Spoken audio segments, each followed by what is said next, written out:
Hey folks, welcome to Happy Go with Luckyblue. Today, we're playing a nice relaxing game of Resident Evil, a story about a residence full to the brim with misunderstood albino psoriasis sufferers with an extreme case of the munchies. This game is near and dear to my heart, but I haven't played it in a few years and I remember it being difficult. So naturally, I started a new game on the hardest difficulty with the more difficult of the two available characters. The game starts with some funny exposition that informs the player that you're a special task force cop in the 90s investigating a case of some local cannibals. Victims were apparently eaten. You and the homies are taking a ride in the helicopter looking for a crashed helicopter of your Bravo squad, which, you know, sounds like a great idea. Anyway, you find it, and the only person in it was the pilot with his eye clawed out. You and the aforementioned homies scout the area looking for the rest of the Bravo boys and find out the forest has scary feral zombie dogs in it who ate one of the homies. Big bummer when that happens. So you all haul ass to the only building around, presumably the evil residence itself, Luigi's Mansion. Making it inside, it seems only you, your best friend, and your squad captain Corey Hart make it safely into the mansion. Before you can all grieve over the dog petting gone wrong, you hear a lone gunshot. What was that? Your two friends with guns decide you, the guy with only a knife, should investigate the gunshot. Not one to argue, you head out and finally start the game proper.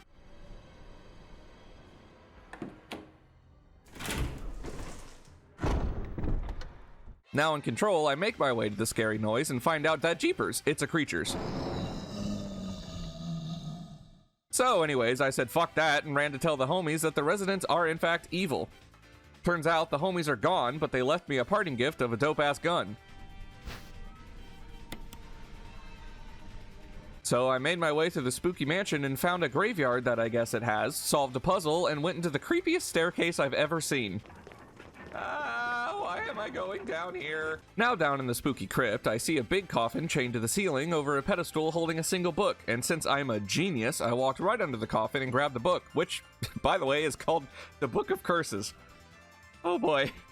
Well, the book had a key in it, and somehow nothing bad happened to me except for when I got to the top of the creepy staircase and found some zombies waiting for me. Due to the nature of the game, I couldn't fucking see them, and they were being very mean about it. Guys, come on, I can't see. Guys, go away! Making it back in the mansion, I used that new swanky key to get into some new places. I also got jump scared by some glass. Ah! God damn it. And made it to my first safe room. It's called a safe room because it is a room that is safe. Just listen to that music. Also in the safe room is a big old storage trunk where you can put items and weapons and whatnot for later use. Anyway, here I'm reminded of a key part of Resident Evil, kerosene. You see, zombies are slow, boring, and not very threatening, and when you kill them, that makes them mad. I'm so slow and boring and not very threatening. Oh. And after moping on the floor for a bit, they get so mad they turn red and go absolutely bananas. They get way faster, hit way harder, and hate you so much. Fortunately, there are two ways to stop a zombie from turning into a crimson head. That's what they're called, by the way. I'll let you guess why. The first way to stop that is to set them on fire. Via kerosene and a lighter, you can burn the body of a zombie to ash so they're too crunchy to get up later. As for the second method, well, Shoot them in the head. whenever shooting a zombie, there's a 5% chance that you shoot them just right and their head will explode. Thankfully, there ain't no getting up from that. There is a much higher chance, though, if you use a shotgun and aim upwards. For, you know, obvious reasons. Something to mention, though, is that there's only so much kerosene in the mansion, so you should use it sparingly and only try to clear out rooms you'll be coming back to a lot. So I do that outside the safe room and... Oh! Okay. I set the rest of the goons on fire and move on. I go out on the balcony, pet some dogs, get a thing, look at the thing, open the thing, get a thing, look at the thing, open the thing, and get a thing. It's really as simple as that. Anyway, back in the mansion now, and I get another lucky headshot. Then burn some guys and find the second safe room. This one will be important later because it has a bunch of vials that Chris says are filled with a sickly color. So that's fun. Anywho, adventuring through the mansion now, and I trade a broken shotgun I found for a not broken shotgun, and then use that shotgun to fight the first Crimson Head that the game makes you fight. Surprise, bitch! I found a shotgun! Anyway, I find another key and did some jaunty backtracking to use it. Then I was greeted by somebody desperately trying to figure out how doorknobs work.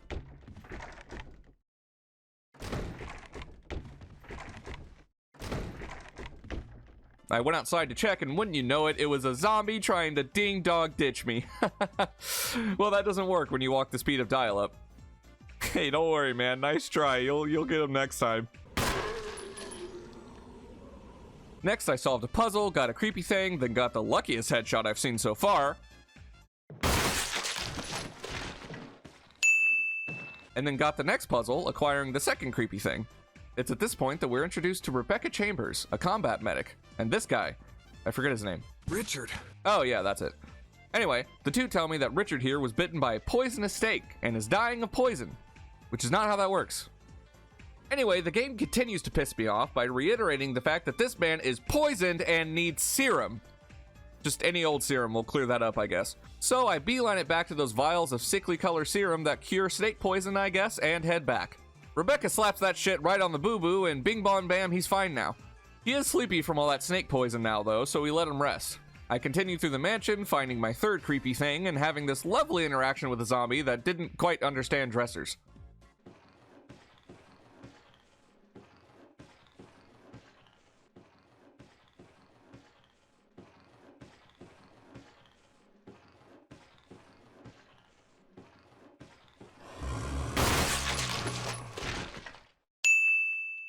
Next, I find some sheet music, and I'm treated to the best cutscene in the entire game.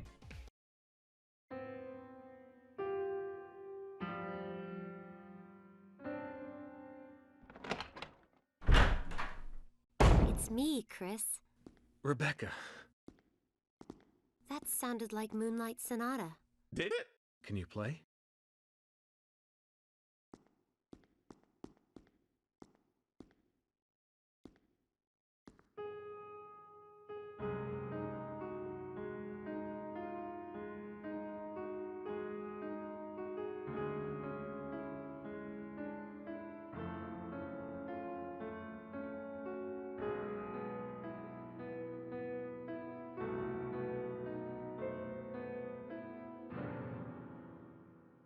Oh, what was that? My interpretation is off a little. Let me practice for a while. Sure. But don't get too carried away. Oh, I won't. So I let her practice, and in the meantime, I go check on Richie Rich.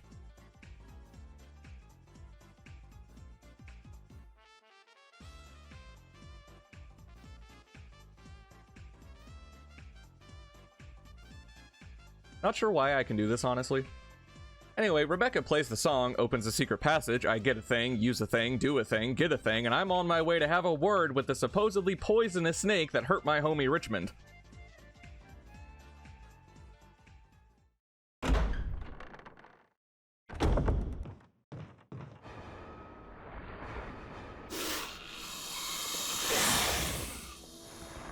Yeah, so it turns out the snake's fucking huge, so I ignore it entirely, get the last creepy thing, and get out of there safely, because as we all know, snakes can't use doors.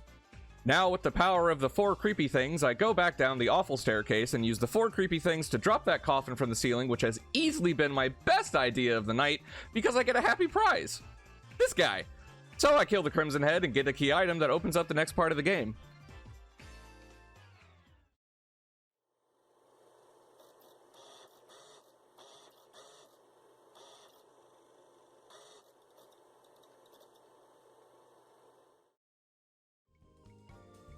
Now successfully in the middle of nowhere, I make my way through the spooky forest and find the quaintest little shack with a lit fireplace. Oh yeah, this makes it all worth it. Then I explore a little, get a thing, and am treated to an 8-knuckle noggin knocker and pass the hell out. Upon waking up, I come face to face with the saddest character in Resident Evil lore. Let's find the given lost and all the people crying may try. And then promptly get the hell out of there. Anyway, I pet some dogs, run around a bit, and make it to the second major area of the game. I find a safe room, do some organizing, and then be a fucking idiot. If I remember right, this room has giant spiders? What? So I bravely ignore that room entirely and go the other way. I then get a key, use a key, and find a self-defense gun. Oh, thank God. Now I can defend myself. After that, I find a secret passageway into an underground laboratory and remember that I really like this part of the OST.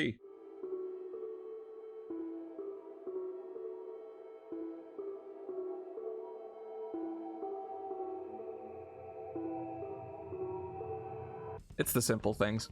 Anyway, this laboratory is flooded for some reason, and not only that, but Richard's here. Somehow. Even though I just opened the only way in. And without thinking to, I don't know, tell me the problem at hand, he decides to get eaten by a shark. So it turns out there's sharks in here, I guess, so I run away into the anti-shark room where sharks can't be. Nice try, idiot. I then drain the water to make the entire chamber an anti-shark room. Thankfully now they're not a threat, so I don't need to see if they're also poisonous, like other things that bite Richard. Oh, except this one that still had some kick, so I electrocuted the fuck out of it. Easy peasy. Oh, and I found a cool new shotgun.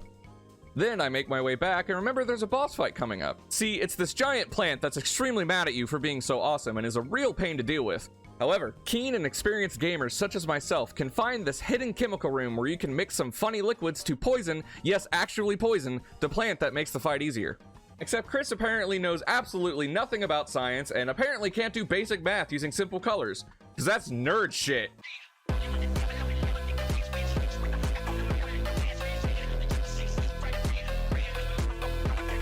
So instead, you use Rebecca, who understands nerd shit and can do it for you. Except I have no idea where she is. I looked everywhere. I know she can do the nerd shit for you, but I don't remember how. Oh, also I did a puzzle and found a magnum. I remembered that when I was looking for Rebecca. Anyway, I gave up and just went and fought the big scary plant.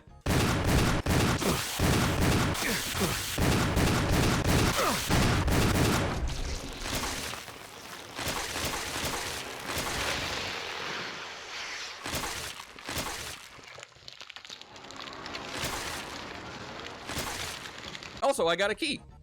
Upon leaving, I find Rebecca, who is apparently right outside the door, listening to me getting tossed around like a salad by a salad. Anyway, I tell her Richard died, and she takes it all right, I guess. I'm sorry. Chris doesn't, though. It's my fault. Anyway, Rebecca shows me the science room I already knew about and fixes my boo-boos real good. She then remembers Richard died of stupid idiot syndrome and gets sad about that.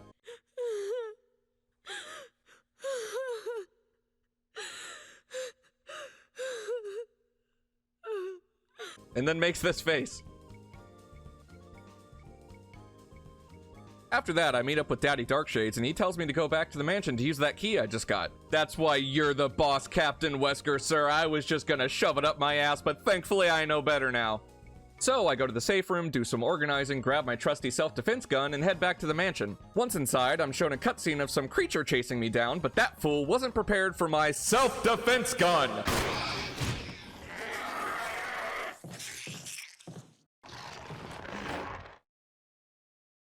Self-defended!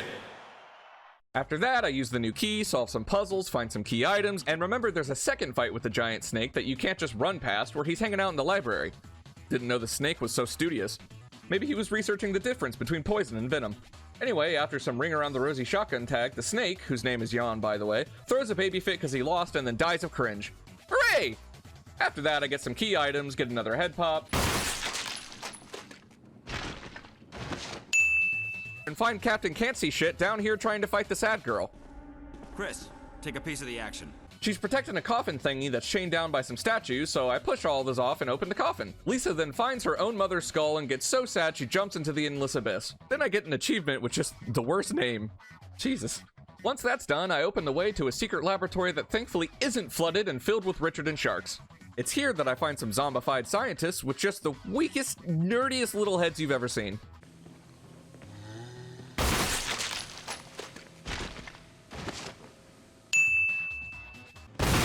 It's at this point in the story you start to get to the bottom of all this zombie nonsense. After busting their top-of-the-line cybersecurity, I learned that this was all caused by Umbrella, a major pharmaceutical company.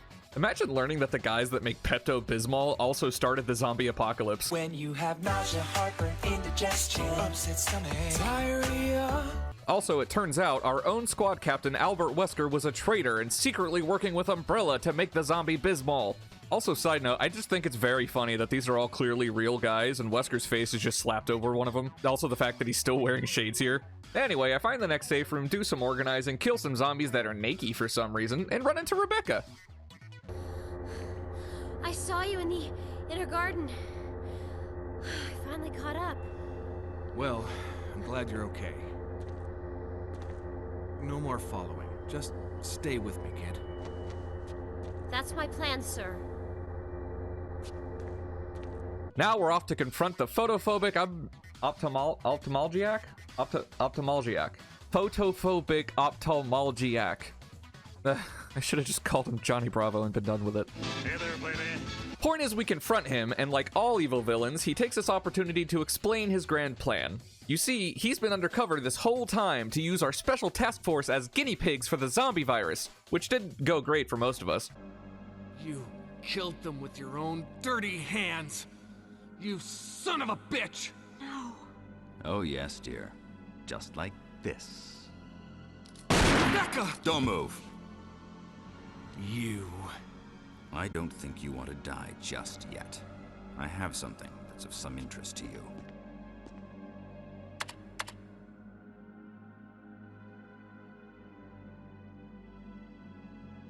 So the thing that might interest me is a big naked Astaroth with no lips and a claw hand. Neat.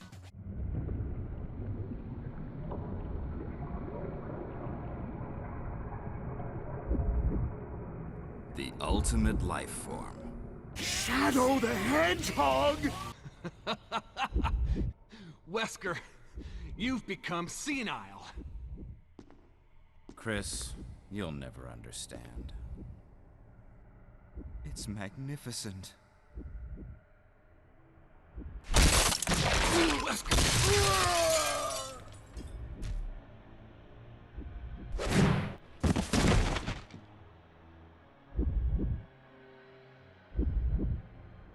Now that one problem has solved another, it's up to me to shoot this guy in the blatant exposed weak point.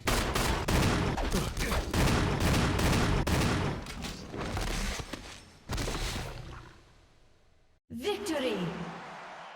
Also, Rebecca's fine because he shot her in literally the only armor she's wearing. He'd probably aim better without the indoor sunglasses, but what do I know? Anyway, Rebecca tells me she found a self-destruct switch that all evil headquarters have and runs off to activate it. Meanwhile, I find my best friend Jill.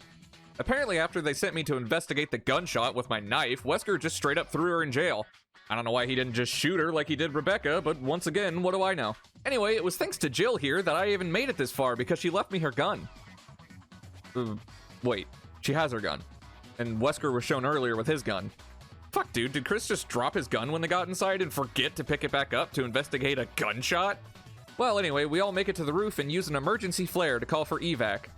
Shadow hates that idea and bursts out of the ground to show us that he's not dead. I used the magnum I got from my Rebecca hunting to piss him off so bad he turns into a linebacker. Then the helicopter arrives and drops a handy-dandy tool to kill the tyrant. Ah, neat, I'll just pick that up and... I'll just pick that up and...